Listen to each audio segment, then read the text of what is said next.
Okay, new camera alert. Alert, guys, got a new camera. I got the Canon, what do they call it? Canon 650. I traded my Mamiya for a discount on this one. My Mamiya wasn't really working too well, so got a discount on this one, and it's mostly an automatic camera that Canon released a while ago. So in this film, you'll see a 36 photos of Fujifilm 200 rated film. So yeah, anyway, 14 bucks for this film at Super 8. So if they're still doing a discount for that, jump on that. All this film was processed at Do Film Labs in Darlinghurst. Really nice guys there. So yeah, anyway, this camera, not much to say about it except for that it's pretty automatic and it has a motorized drive, so it can shoot at 3 frames per second if you want to. Just kind of reloads and cranks itself, but it's pretty cool. A little bit about the lens as well. It's a 50mm f1.8 lens, just came with the body, and I haven't used this lens for years, but I'm happy to be back at it. It's a pretty shallow depth of field at f1.8. Now, I have only just picked up this camera, so I'm not an expert with it by any regard. But I picked it up and naturally just kind of almost figured how to use this camera myself, and the guy that sold it to me showed me a couple of things, but essentially the green dial just shoots in automatic, and then everything else you can kind of program. It has this little hatch thing as well that does a few things I'll show you later, and it has a nice way to open the back of the camera. I don't think I'm going to keep this camera for long if I keep dropping it like that. Once you put the film in, it automatically winds. You'll see a little bit of that audio a little bit later.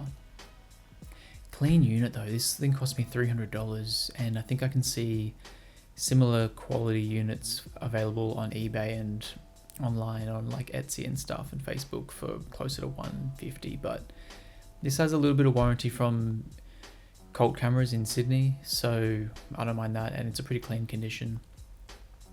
I'm gonna let you listen to the audio of this thing cranking in.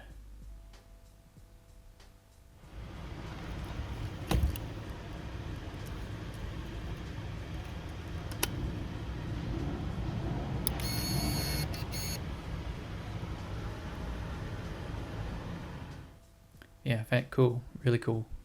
So you can see, well, like once you switch it to the green knob, it just loads in and loads up all your film automatically. Doesn't load all the film, just kind of rolls the first round in. So I always used to like the first frame that just gets like burnt off a little bit, but you'll see the contact sheet later, none of that shows up. If you do load the film, you've got to set the ISO, and then you can just change the rating there. I assume that would be the way you push film as well if you want to push it. First subject for the photos is Broadway Shopping Centre car park, where you can see a nice little skyline shot of the city. This would have been nice being backlit, but I got there a little bit later, so the sun is high in the sky. Okay, so this first one is, I think I shot this on program auto, so I kind of like it, right? Like, if you can just set your camera auto and you get a shot like this popping up, if there's available light, that's just going to be just brilliant. So anyway, cool car park for a shot, but this next scene is even better. So I'm just thinking, like, imagine, feels like a scene from Minnesota. What's it called? Fargo. This feels like a scene from Fargo. Just imagine a couple dudes getting out doing it. Anyway, that's just me. Next shot is a selfie of me, and then a picture of probably what I'm going to look like in like 50 years. I mean, this guy, empty cart. I don't know why is he even shopping? Okay, not sure, but I like the juxtaposition in this photo. Something about the dude driving around in a Ferrari mixed with the guy who's setting up for his electric bicycle, but it's very new town. So yeah, you can see the camera is pretty compact, like it's not huge, but it feels great in the hand. Okay, is that a sex joke?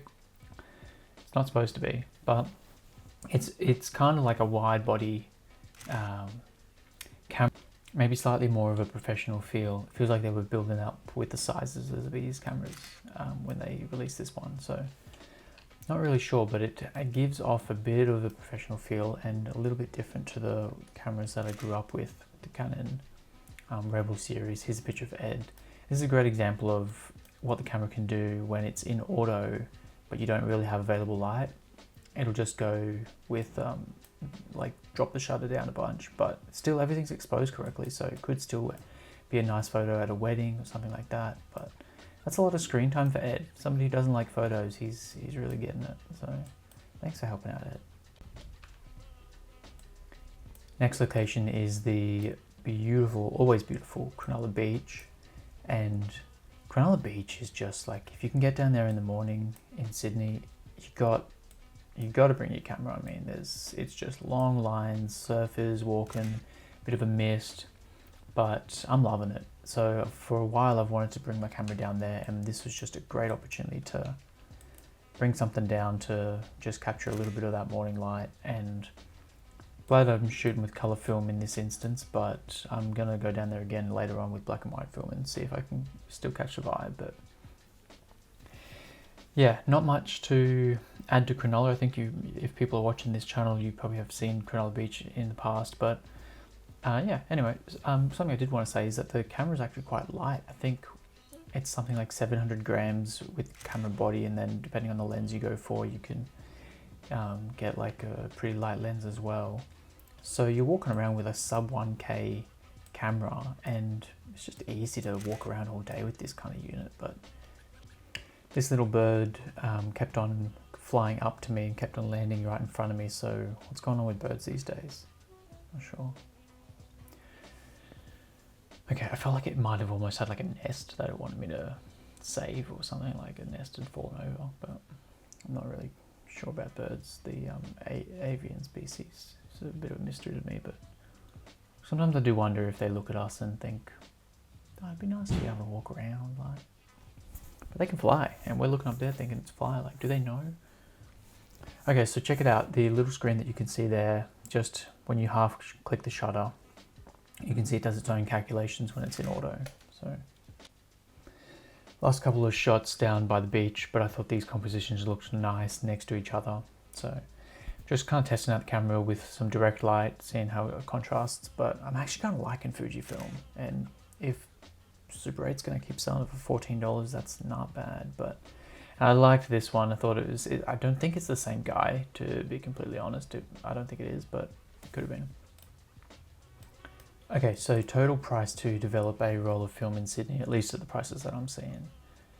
So it's $14 for the roll of film, and then $19 at Do Film Labs to get a scan developed. So we're talking about like $33 for a scan and develop situation. But black and white, I'm going to start doing myself. This fisherman loved it. He was kind of looking at me a little bit while I was buzzing around taking a photo. I really just waited for him to get back on the lines and cast out, and then I got something like this. But I like this one a little bit more than the first one, but not as much as a couple of weeks ago when I took photos of fishermen.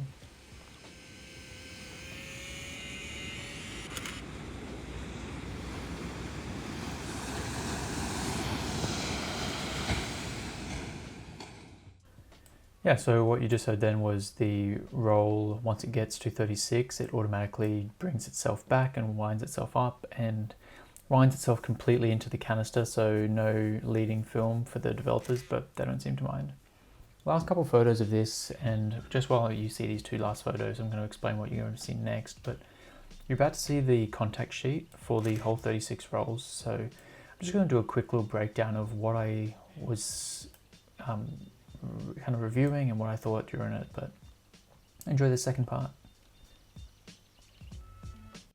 Okay, so we've got a roll review. So we've just finished the first roll of the Canon 650 SLR camera. This is a Super 35, actually I don't know if it's Super 35, it's a 35mm film camera, made in the 80s. I think they were making it in the 80s, and they might have produced a few in the 90s as well, but I picked mine up in 2026. So this is the first 36 shots from the camera, and this is the contact sheet for the whole thing. Now you can see no failed film rolls. There's one shot that I'll talk about at the start, and then other than that, most of this is set to auto exposure, and you can see that it handles things quite well. I'm actually quite impressed with how it handled most of the settings and pretty much everything. So okay, let's get into this. So The first few shots that I've taken were mostly test shots. So I went to a car park where I know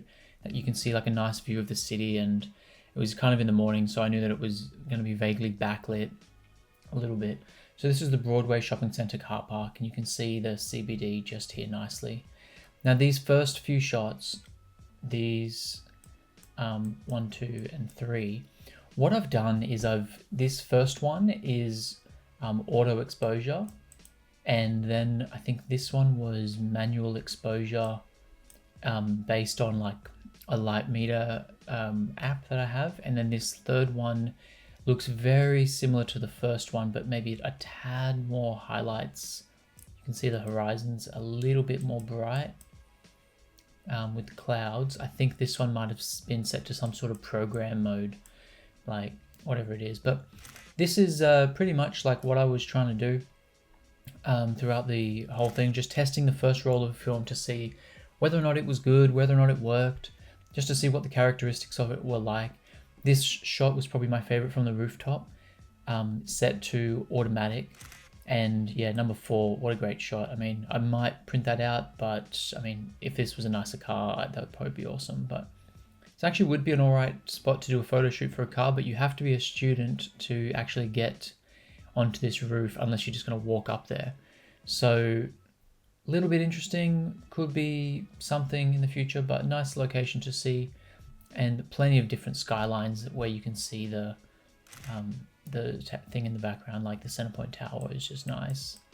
And I'll show you some full screen versions of these photos as well, so that you can see what they all look like. Had to go to the bathroom, so popped off a selfie, and this is still automatic. Happy with the exposure. I mean, a little bright, but not too dark, and you can set the shutter speed nicely. This camera set to automatic is the first camera that I've got that has autofocus as well. So it's been really nice and kind of convenient to rattle off a couple of autofocus shots. Now, obviously not like a digital camera, but still is nice to be able to do it. I'm a little cautious about the battery. I'll show you a photo of the battery actually. I'm a little cautious about how long this battery is going to last for. I don't really know, but yeah, anyway, much of a muchness really.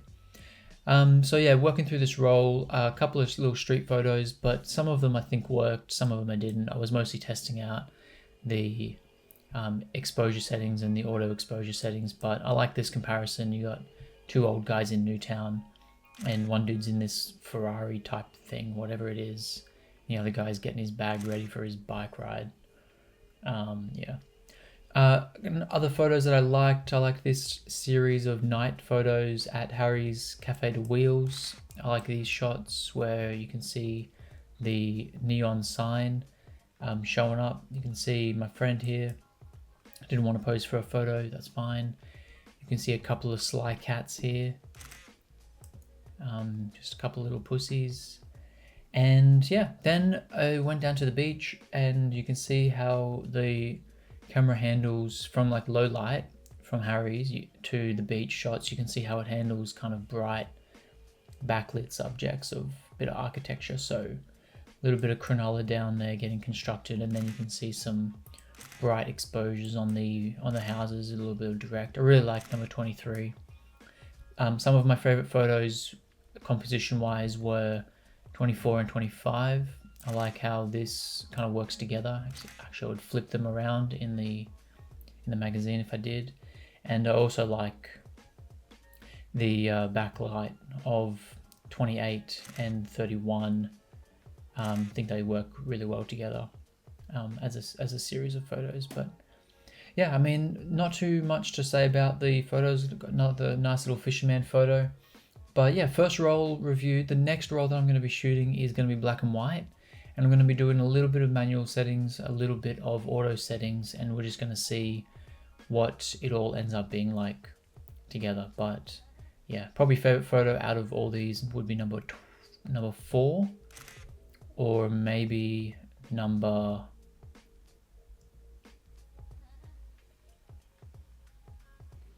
could be another one, 31. Yeah, 4 or 31 maybe. Who knows? Who knows? Okay, that's it for this little contact sheet review. Maybe there's more to come.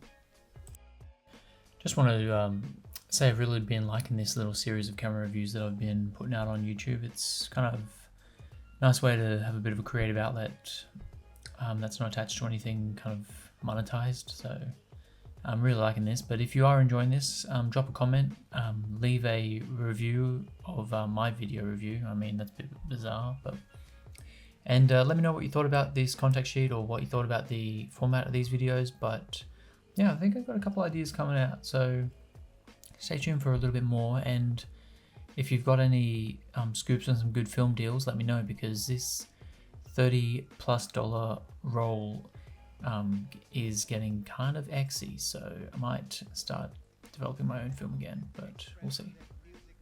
Anyway, like and subscribe, and catch you in the next release.